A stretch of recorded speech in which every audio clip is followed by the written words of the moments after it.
Hello, hello. I'm Lisa DuPree, and welcome back to Midlife Mojo. If you've been following along, you know I've been taking you behind the scenes as I prep for my very first physique competition. And now it is 4 weeks away. The finish line is in sight, but there's still a good ways to go. In this episode, I'm going to be diving into some numbers, body fat updates, and also what the numbers don't show, like the toll this level of focus has taken on relationships, social life, and a sense of balance. Because when you're chasing a big goal, whether it is fitness, health, career, or something else that's deeply personal, it doesn't happen in a vacuum. It impacts everything and everyone around you. So if you've ever felt torn between your goals and your relationships, if you've ever wondered how to honor your vision without losing connection with the people that you love and care about, or if you've ever felt guilty for saying no to things that used to be a yes, you are not alone. Let's talk about it. So I want to start with the check-in stats first.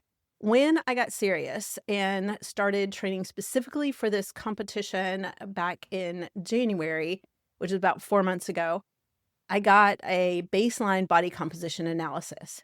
And the main things that we're looking for with that analysis is body fat percentage, lean muscle mass, and water or hydration status. So this is a more in-depth analysis and assessment than just looking at your overall weight. And so every 4 to 6 weeks, I get an updated measurement to see how things are progressing. And so this week was my latest scan, and it showed a total drop of 6.6% body fat in just over 4 months. And that is not from anything that's a quick fix or anything extreme at all, or, cutting corners and being really restrictive. It's just from consistent effort day to day with my workouts and being in a very small calorie deficit.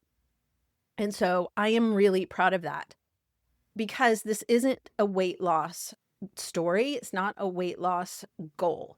This is a body composition transformation. And there's really a big difference there. The focus isn't on getting smaller and seeing a smaller number on the scale. The focus is on being leaner and preserving the muscle that I've worked really hard for.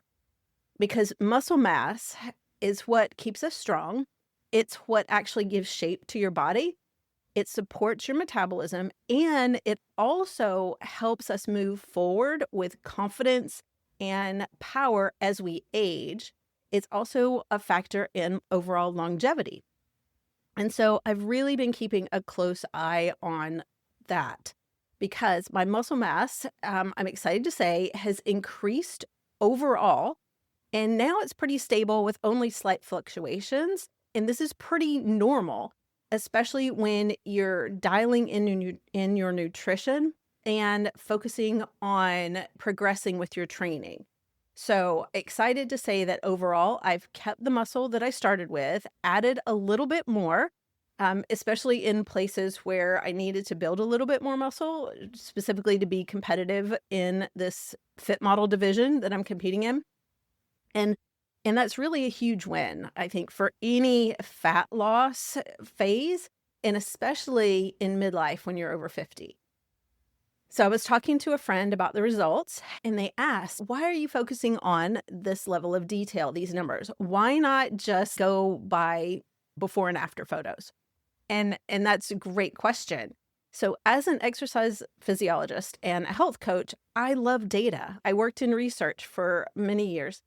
And the data, the numbers, they are objective and they help me stay objective. It's easy to feel like that you are not making progress or you're failing or your training isn't working when you see weight fluctuate or you don't see changes in the mirror that are really obvious, right? That can kind of mess with your mind. It messes with my mind, honestly. And so I know this about myself. And these numbers, your body fat percentage, your lean muscle mass, your hydration status, all these things give me a clearer picture of what's really going on beyond the scale and, beyond the mirror. It tells you what's working. It helps inform what needs adjusting. And it also lets me know, like, specifically how my body is responding. And this data also helps my competition coach make adjustments in my prep program so I stay on track. And then it helps me make smarter decisions within my training and my recovery. And so this is the kind of level of detail and the kind of information that I use with my own coaching clients so that we're actually able to create a plan and take action that is most effective and efficient for them to reach their goals.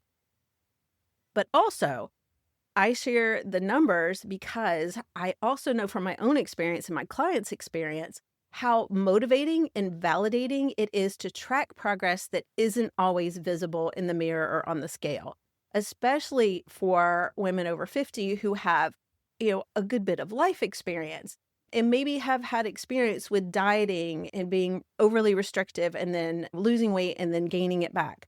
And, even if you feel like you're doing all the right things or you're doing things that worked in the past and it's not working now, you're not seeing the results on the scale, you're not seeing results in the mirror as quickly as you'd like, the muscle mass, that number, the body fat percentage, and the hydration status, even things like tracking in your workouts, your strength levels, these things tell a much more complete story. Now, on show day, will the judges care about my stats? No, not at all. They won't know them and they don't care at all, right?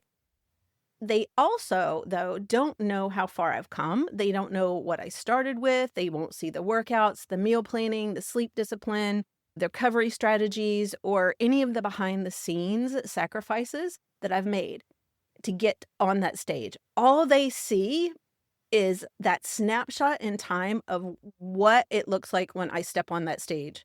I know, though. I know what it takes. And that's what really has fueled me to keep going. So with 4 weeks to go, we're officially at that next level part of prep. There's no more easing into it. This is really the stretch where decisions matter. And it's a whole new layer of focus and intensity. And let me tell you, it really is impacting more than just whether I'm doing my workouts and what's on my plate at this point. So I wanted to talk more about competing priorities that show up when you commit to a goal that involves a change in habits or a change in your lifestyle. And this really goes for kind of any type of goal that you're working on. Because saying yes to a goal like this has really meant saying no to a lot of other things for me. And one of the biggest things that has been impacted is my relationships and my social life. Now, I'm not a social butterfly by any means, but I do need to get out and be with people and be with people that I love hanging out with, spend time with them. And I've really had to scale back on my social life. Like spontaneous dinners out, going and having a couple of drinks, hanging out, even just let's grab a quick bite while we're out doing something has come with so much decisional calculus and mental math that it doesn't feel like it's worth it because I have to consider things like, am I going to be able to keep to my meal plan? Is it going to throw off my sleep? Will I feel better or worse tomorrow? Will I still be able to get in my workout and do all the things that I had planned? And lately, most of that time, the answer is no. I have to give that no thank you. Thank you for thinking about me. I would love to, but no thank you. And that's not because I don't want to do it, but it's because right now I'm prioritizing something else. And so that's felt really lonely sometimes, and it feels isolating in some ways, especially when your friends and family don't understand what you're working toward and they're not working toward the same things you are, right? They're just out living their lives how they want to live their lives. And also, some people in your life are just not going to get it. They're not going to understand.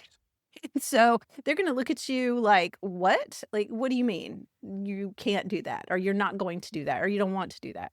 And it can feel like you're letting people down, even though you're just really showing up for yourself and doing things that are aligned with you accomplishing your own goal. And then there is some relationship shifts that have been happening with my significant life partner. He has really been incredible. He is truly supportive. He is unbelievably encouraging, and he's really understanding. And so I am so, so grateful for that. But we've also had to have some very real conversations over the past few months about what this means, what this entails, what I'm choosing to do and what I'm choosing not to, because it impacts him. Even before I started this, before I really committed, I made a point to sit down and discuss what this whole process entails with him before I even made that final decision to go for it. Even though I'm the one that's doing the work, I'm the one that's stepping on the stage, it's my choice. He is part of this goal. He is part of this whole process. And that's because prep has changed so much of kind of things in my life that were just normal or we didn't even think about, right? It's changed how we spend our time. It's changed what we eat. It's changed when we eat. It's changed what is actually in the fridge and the pantry that he may be able to go and make what he wants. It's changed what our weekends look like. It's even changed a lot of how much time and energy I have for just the regular old life stuff. And when one person in a partnership is laser focused on a goal, it can create imbalance. And there is no doubt that the relationship dynamic shifts and there are some changes. These shifts and these changes, it can make it really easy for resentment to creep in, and that misunderstandings can come up unexpectedly if you're not making a point to communicate often and communicate honestly. And we've really had to navigate that. Sometimes really clumsily, just fumbling through it, finding our way. One thing that we committed to is always to work through it and do it with respect.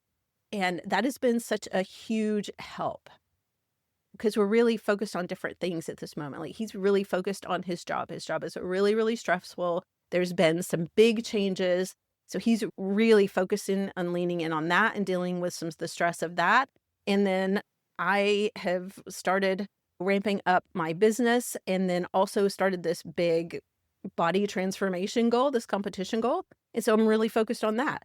And all my point is to say that a lot of times when somebody takes on a weight loss goal or a body transformation goal or a health related goal, anything that involves changing in your habits and changes in your lifestyle, a lot of times the impetus and the desire is to see changes physically, but there are also so many mental changes that come along. There's emotional changes and there's also relational changes. So it requires not just discipline, but it requires self-awareness and self-compassion. It also requires compassion on the person that's actually undertaking the goal, right? And also support and being able to communicate what that means in a way that's helpful to be able to maintain the connections that are important to you. It also asks that you hold boundaries, and it kind of redefines what your balance in life looks like at this point. And it helps to really remember the reasons why you started in the first place, especially when things get uncomfortable. And, this goes for really any change in habits or lifestyle goals that you're working toward.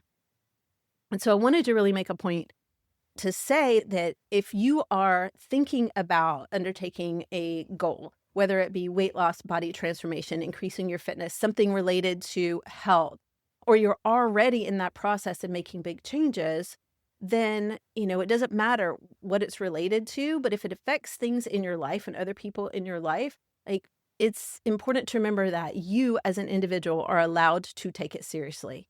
You are allowed to do that, whatever your goal is. You're allowed to say no without guilt and without shame. And you're allowed to pursue something that really feels deeply personal and important to you, even if the people around you that you care about and that care about you don't fully get it. It doesn't make you selfish. It makes you committed.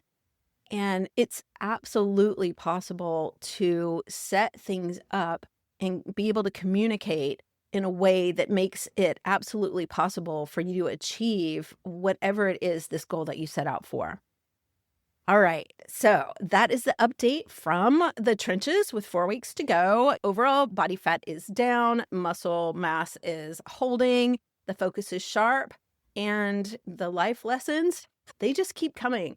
And I am so, so grateful for that. And I'm really grateful to be able to share that with you.